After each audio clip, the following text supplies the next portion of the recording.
Welcome to Think Big with Dan and Qasim. Join hosts Dan Melnick and Qasim Masood as they explore big ideas, limitless possibilities, and engage with visionaries, entrepreneurs, and thought leaders who dare to dream big, get inspired, motivated, and find practical tips for personal growth. Think big, dream bigger, and ignite your potential. Welcome to Think Big with Dan and Qasim, and our guest today is Matt. So Matt, if you want to go ahead and introduce yourself, tell us where you live and what you do. My name is Matt McNamara. I am one of the founders of No Cold Feet. We are a sock company that we're in the middle of a rebrand or finishing up a rebrand where we used to sell socks mainly geared towards wedding parties, but now we're looking to expand to a much more wider sock audience at this point. That's awesome. So yeah, I'm just curious about your background. What made you guys want to go ahead and start this business and to get in the sock space? Sure. Well, my background is mostly in technology. Until 7-8 months ago, I was a product manager at a manufacturing company building a software as a service and IoT platform. But somewhere in the middle of that career, my wife and I started this company to sell socks. And the impetus for that was our own wedding. I was looking for socks for our groomsmen, and the buying process was pretty bad. If you went to Nordstrom's, they would have a wide variety, but very few socks on the floor. And you had to ask someone if there were more in back. That was annoying. You need somewhere between 8 and 12, depending on how many people you're inviting. And then you would have, if you went to Express, they'd have more, but they were a lot more expensive. And so it was just not a great setup for buying. And I was like, I can do this better. We looked into what an initial order would cost, and it was reasonable enough. We launched a website and Etsy at the same time, roughly. But Etsy just took off, and honestly, we neglected our website until maybe a year or so ago. But that's really been our trajectory there. So in terms of your customers, you kind of have different sets that people can choose from, or do you have customization? Because obviously for weddings, people sometimes want more customized things. Yeah. Most of the customizations we do are in the packaging. At one point we tried embroidery. I should say my wife tried embroidery on the socks, and that's really hard to do with entry-level embroidery machine. Even if you spend for a good one, it's surprisingly hard to do because of the material, how the setup is. Getting it consistent between sock A and B was a nightmare. And so we abandoned that for a bit. Now we do have a process to customize initials on the socks in a variety of colors, but it's more of a printing process than it is a physical embroidering process. And I'm curious about Etsy, because obviously Etsy is much different than selling from your website. It's more like a marketplace. So how do you kind of explain the product and position yourself on Etsy as opposed to online, on social media, for example? Yeah, great question. So with Etsy, the people are looking for your products, right? So they come in, they search groomsmen gifts. So you actually don't have to sell them as much as you do on your own website, right? On your own website, you have to tell a story. On Etsy, it's do you have a good cover photo? Do you have a good price point? Can you, do you match what they're looking for? And if it's yes, yes, and yes, then you have a good chance of selling them. And Etsy, because it's a marketplace to a bajillion different stores, you have to conform to whatever they're offering. So you actually have very little, ability to customize your messaging. Even the description, they don't expand the description box at this point by default anyways. So you really have very limited control. So do you have a lot of people messaging you for questions and things like that, on Etsy? Yeah. Transparently, our Etsy business has significantly declined in the last 2 years. And it's hard to say why that is. We were doing great. We didn't change anything. So it's did something on Etsy's side change? Did the customer demand change? What's driving that? It's a little hard to tell. So back in the heyday, yeah, we got tons of questions, and we still get those today too. We're still a 6-figure Etsy store, but it's not multiple. Well, it might be. I don't know. I'm splitting hairs on the amount, but it used to be nearly. I don't know if we ever cracked 400,000 in a year, but we were doing a good amount. And so with that volume comes lots of questions and whatnot. So in terms of that volume decreasing, it seems you kind of focus more on your website. So how have you kind of driven visitors to your website? Do you guys run ads, organic social media influencer partnerships? What have you kind of done to grow that channel? Yeah. Well, the first thing we did was actually launch on Amazon. And we did that maybe 2.5 years ago. And it's me, my wife, and then we have a part-time designer who does our customization and someone that helps us with fulfillment. So like that's our team right now. So we don't have a deep bench of people that can help us do any particular marketing task. And so we used an agency, and the first agency got us on Amazon, but like couldn't figure out how to get it rolling. We switched agencies, and then the new one they're doing great. Year over year growth, they helped us crack $1 million for the business as a whole for the first time. So that's been hugely beneficial. But Amazon's also a marketplace, right? You don't get to control, you have more control over how your listings appear on Amazon. But again, you don't get to tell your story there as much, unless people really want to dive and read for it. But that's not how most people shop Amazon. So the website, to bring it back to your original question, we're in the very early stages of our website, like where we really want it to be as a D2C brand. We get a lot of feedback that says, hey, your website looks awesome. And it is nice when you look at it from, where on the realm is it from a free Shopify theme to a D2C brand that you know and love. We're closer to the D2C brand you know and love, but we're not there yet. And so we've been doing a lot of work, especially the last 6 months, to really dive in and hone our messaging, establish our hooks, and figure out what our story is. We did a full formal rebrand with an agency last year to help refine our image. As I mentioned earlier, we're kind of at the back end of implementing that now. Yeah, I'm curious more about that because, especially when you're selling for weddings, it's good business. But I think the challenge there that you don't often see probably as much retention, because how many weddings can somebody go to? I mean, people typically just have one wedding, right? Hopefully. Yeah. So, yeah, I'm just curious about that as well. Yeah, I don't know if we've had a repeat buyer due to divorce yet. That would be tragic, but also nice. I don't know. We don't see a lot of repeat buyers, right? And so that's definitely problematic. And it's one of the reasons for our shift. Now, the hard part here is when you think about personas, the wedding buyer is so easy to speak to. Right. And they're an attractive customer. Their average cart value is higher because they're buying for, I think our average probably bridal party is probably 6-ish. So 6 pairs right there. That's awesome. If they add customization, even better. So there's just a lot of upselling. The messaging we can speak to really, really well. Where, as a general sock company, you're literally a commodity at that point. How do you differentiate compared to others? And so we do that focusing on, our quality, our story as not necessarily a husband-wife team, but small business, like there's part of that in there. And then focusing on gifting. That's not fully blown out on the website yet. That's kind of the back end of our rebrand and our messaging, but we want to be the most giftable sock on the internet. Right, whether that's packaging, whether that's designs, etc. That's our goal. So are you looking at being more of corporate B2B, or are you looking more as people gifting for the holidays, for family?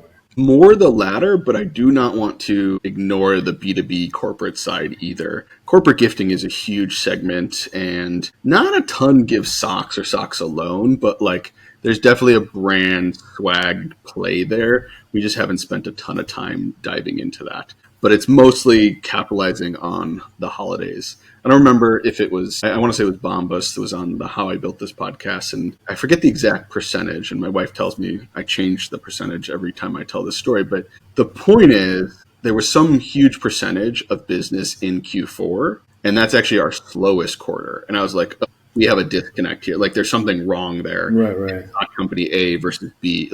We're no Bombas yet, but It was just indicative there's an opportunity we're not getting. And so we've released some gift boxes that are more higher end gift boxes. And we're working on packaging right now that will expand that offering too. Yeah, I'm curious in terms of your manufacturing as well. I think for many brands, it's always a big challenge. How did you find a partner and get that part? Well, it is mid-April 2025 right now. And that conversation is actively changing. Right. The origins of that were pretty standard. I went on AliExbaba and, messaged the supplier. We got our first order. Great. Quality was solid. Cool. Then we got our second order and the quality had actually dropped. We had more errors in the socks, and we're not a super premium price point. We're not a $40 pair of socks, but we're also not a bag of 8 socks, right? So we're who's spending $12 on a pair of socks? Someone expects a good product for that price. We didn't love what we were seeing for that to align with that. And eventually I hooked up with a company called Guided Imports. They no longer do this, but they used to offer a full-blown buying service that would help you navigate that in China, that part of, sourcing, sampling, production, inspection, photography, and transportation. Like, they did it all. And we're one of the few clients they still do that for, but unfortunately, they don't offer that as a product anymore. There are others, and now, before all this tariff stuff, we were already looking for another supplier in a different region because we're single sourced. And I didn't want to have, as we grow, when you start growing to $1 million+ a year, you can't be dependent on one single supplier. So to de-risk that, we had already started looking, and I got in contact with someone at a trade show here in Chicago, and he actually owns a much larger clothing company that sells to many stores, including ones that you and I are broadly familiar with, but he likes to help smaller businesses. It's kind of like a white labeling setup, but we're at quantities that it's kind of like he's just kind of acting as that buying agent that we have in China, but in this case, we'll probably be going to Peru. So I'm excited there. They have a variety of other yarns and threads that we can get into. Like, our name is No Cold Feet, but we don't offer any sock that, keeps your foot warm. So, like, not that that's my goal. It was always a play on, the wedding name and socks, but like, I wear wool socks regularly and would love to offer a natural fiber sock like that, or alpaca or something. And they have that. So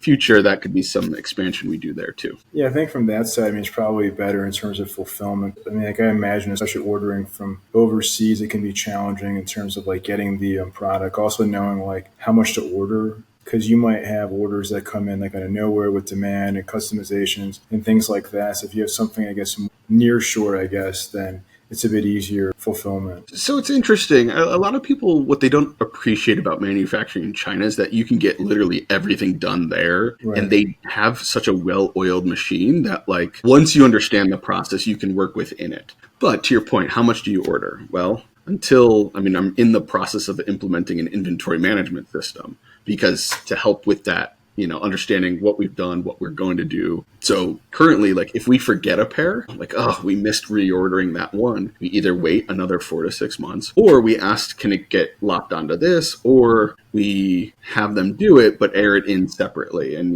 that costs a bit more to air in, a couple boxes of stocks. So, that's, once you understand it, and if you have the data to, help guide those decisions, it's not too bad. But we have run out of socks because demand on Amazon was greater than we thought. Right. And running out of product on Amazon can be detrimental for your product listing. So there's implications, like, you don't want to. Bringing it closer to Peru, I don't know what I don't know yet. The logistics could be way worse. Right. One of the things about this particular setup I like is if you have a popular product, they're willing to manufacture and hold amounts of it there, and they'll FedEx you, UPS you a box here and there as you need it. And that's a very attractive option. Lead time comes down greatly. Delivery cost is a little bit higher, but I don't have to go purchase more storage space because our warehouse has, 10,000 pairs of XYZ versus, 300, 400. Yeah, exactly. And I think especially as you're kind of changing your positioning and ramping up for, it's a very exciting opportunity, but also it's hard to know like how much you'll sell. And if that becomes like your biggest quarter, all of a sudden you have all these sales that you just didn't expect. So it's a good problem to have, but yeah, definitely it's a big change for sure. Yeah, my wife was just telling me yesterday, we've had a few good days on Amazon, and we're being asked to ship in the most we've ever shipped into them at once. And it's like, okay, 2 weeks ago we thought we were totally fine with what we have on hand. And for this, we have a boat about to come in probably this week, maybe early next if it doesn't. We're like, we'll be good. But now we're like, it's a little bit more questionable. So for sure. And in terms of change. Yeah, and you're also talking about kind of like leveraging that direct-to-consumer channel as well. So are you thinking about doing ads or TikTok or other channels like that as well? Yeah, we have a marketing firm who we're working with right now, and they have not struck gold on the ad front yet. They're very good at the web development side. They're really good at designing nice emails, but we need a lot of more top of funnel, bring people in, capture them from a lead gen standpoint, and then remarketing to them either via ads or our own email list. And so we are doing a lot of that. but we're looking at where we can improve that as well. So For I think sure. there's a huge opportunity there. We just, again, it's just two of us internally. We're managing a ton. What I haven't told you is that like I acquired a business a month ago and like I'm knee deep in getting that up and running. So like it's just Right. been, again, two people, it's like Right. I'd love to hire someone, but the revenue's not there to For take sure. on a whole nother body yet. So What about TikTok? Have you guys explored that channel or not yet? transparently, I'm intimidated by it. We have a TikTok account, nothing on there. We have a TikTok shop. Like that is something I actively do want to pursue, but we don't have the content. We don't have the manpower to create content, etc. And so it's like, it's one of those, like, I think we need to take the plunge at some point. For It's sure. just one more thing I haven't had time to think about. And I don't know. It feels like one of those things we should get on sooner rather than later. But, here we are. Yeah, exactly. I think just exactly to come to your point. It's like whether it's TikTok, whether it's ads, like a lot of it just comes down to content and creatives. It's like, and if you have that content engine and content machine, it's so much easier. But if that's a bottleneck, it can be harder to scale that channel because like you can't test as many ads and creatives and videos and all these different things. And so to that point, like the content engine is actually one of my biggest, I don't want to say concerns, but like it's definitely a roadblock. Like between my wife and I, like we don't have extra capacity to take that on. But even thinking about offloading that to others, it's such a precarious thing in that like your messaging has to be good, your visuals need to be solid, and like the messaging side is something we can control and should control, right? And that's when I say earlier we're working on our hooks and our messaging, like that's why we're working. We want to get those hammered out before we really dive into what the visuals are. Exactly. The visual side will come. We would love to do a photo shoot, right? Like a full-blown photo shoot, but they're tens of thousands of dollars to do it properly. And, you get a set of images, but like that's one style, one setup, a couple models, right? And we would use we would bleed those dry, but it's, a huge investment, which again, we want to do. It's just we haven't gotten there yet. For sure. And I guess besides like the rebrand, what else are you focused on here? We're in Q2 of 2025. It's like for the rest of this year, what are you going to focus on for the business? Yes. Finishing up the rebrand, I think getting all that messaging established, I think that's kind of foundational. We have a few new products in the works. Some are just new styles of socks, including like we were expanding our kids' sizing and we now have a true women's size. All socks, there's no different fit for the socks based on men or women. It's just literally how long or wide is the sock. But we now have a wider variety there. And then the packaging project is another one. Behind the scenes, like back of house stuff, we are onboarding a new bookkeeper to like take one more thing off of our plates. The inventory management system, it's a big undertaking right now, but I'm excited to like get that past us in the next couple months. And so heading into like late Q2, Q3, I think it's really just starting to get going with that new brand message in marketing material, especially like outbound marketing material, and trying to test and hone that as we head into, the holiday season. We've never had a big Black Friday, Cyber Monday, and it's like, why not? We should be able to capitalize on that. Exactly. Yeah. It's a top retail holiday, and there's Yeah.